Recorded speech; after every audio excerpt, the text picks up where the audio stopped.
کتابوں میں آیا، علماء کرام نے فرمایا کہ بہتر طریقہ یہ ہے کہ جب باتھ روم میں بیٹھو تو تھوڑا بائیں پیر کی طرف تھوڑا سا کیا کہتے ہیں وزن دے کر بیٹھو، تاکہ ادھر جو معدہ ہے وہ خارج ہو جائے، جو رفع حاجت وہ کیا کہتے ہیں کہ خلاصہ ہو جائے۔ اب آرام سے کتنا آدمی بیٹھ کر کے پیپر پڑھتا، بتائیے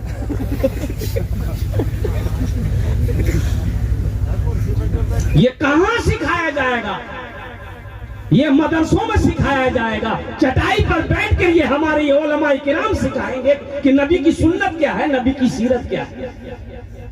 پڑھائیے، انگریزی پڑھائیے، الحمدللہ ثم الحمدللہ، شوق سے پڑھائیے۔ ہم تو کہتے ہیں میرا بچہ انگریزی بھی پڑھے گا، ہندی بھی پڑھے گا، سنسکرت بھی پڑھے گا، مراٹھا بھی پڑھے گا، بنگلہ بھی پڑھے گا، پنجابی بھی پڑھے گا، اڑیا بھی پڑھے گا، لیکن ہم چاہتے ہیں کہ میرا بچہ سب سے پہلے، ہر بھاشا سے پہلے جو پڑھے گا وہ اللہ کا قرآن پڑھے گا۔ اپنے بچے کو اللہ کو قرآن پڑھائیں گے انشاءاللہ۔ وہ قرآن علماء فرماتے ہیں کہ قرآن آج کتابی شکل میں ہے، کتابی شکل میں ہے نا قرآن، ارے بولو بھائی کتابی شکل میں ہے نا، کل حشر کے میدان میں یہ خوبصورت انسانی شکل میں آئے گا، قرآن آئے گا، انسانی شکل میں آئے گا۔ قربان جائیے، ایک آدمی کے ہاتھ کو پکڑے گا، اللہ کے سامنے کھڑا ہو جائے گا، میرا اللہ عالم الغیب والشہادہ ہے، پھر بھی میرا اللہ پوچھے گا تو کون ہے؟ تو قرآن کہے گا یا اللہ میں تیرا قرآن ہوں، کہ تیرے ساتھ کون ہے؟ تیرے ساتھ کون ہے؟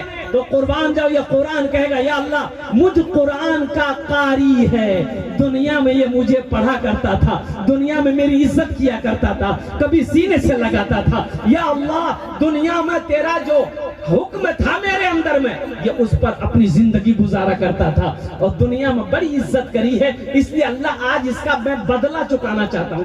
تو میرا اللہ کہے گا کیا چاہتا ہے؟ قرآن سے پوچھے گا اللہ میرا تو کیا چاہتا ہے؟ تو قرآن کہے گا یا اللہ دنیا میں انہوں نے میری بڑی عزت کی ہے، اس لیے اگر تیری اجازت ہو تو میں اسے جنت میں داخل کر دوں۔ میرا اللہ اعلان کرے گا، حکم دے گا جا اس کے ہاتھوں کو پکڑ جنت کے اندر میں داخل کر دے۔ سبحان اللہ بولے مسلمانوں، قرآن سے جڑو، قرآن سے جڑو، قربان جاؤ۔ سائنس تو آج پیدا ہوئی ہے، 1450 سال پہلے امام الانبیاء جناب محمد رسول اللہ صلی اللہ علیہ وسلم کے اوپر میں یہ قرآن نازل ہوا۔ میرے قرآن کی انگلی پکڑ کر لوگ چاند پر پہنچا۔ آج قرآن ہمارے گھر میں رکھا ہوا ہے، ہم در در کی ٹھوکریں کھا رہے ہیں۔ قرآن سے محبت کریں گے؟ ارے بولو بھائی کریں انشاءاللہ۔ الحمدللہ یہ مسجد کا جلسہ ہے، مسجد اللہ کا گھر ہے، قرآن اللہ کی کتاب۔ قربان جاؤ مسلمانوں، یہ دولت، یہ زمین، یہ جائیداد، یہ سونا، یہ چاندی، سب کے سب یہی رہ جائیں گے۔ خالی ہاتھ آئے ہو، خالی ہاتھ چلے جاؤ گے۔ کفن میں جیب نہیں ہے، کفن میں جیب ہے؟ ارے بولو نا بھائی۔ قبر میں الماری ہے؟ بولے نہیں ہے، کیا ہے؟ بنے دوں؟ ہاں تو بنایا جا سکتا ہے لیکن فائدہ نہیں ہے۔ بنا تو سکتے ہیں آپ لیکن فائدہ نہیں ہے قبر میں الماری بنانے کی۔ یہ دنیا والے دیں گے ہی نہیں کچھ۔ الماری آپ اگر زندہ میں بنا لیجئے گا، یہ دنیا والا پیسہ دے گا الماری رکھنے کے لیے؟ بیٹا 2-4 ڈنڈا اور مارے گا مرنے بعد۔ بولا جا تو قصہ ختم۔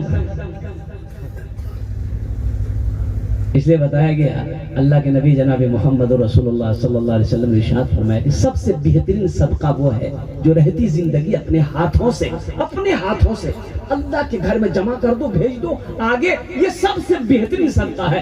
کیا بھروسہ میرے مرنے کے بعد ہم کہیں گے مور بیٹا چھے نا 5 بیٹا چھے مور 5 ہے بیٹا، اے بابو اے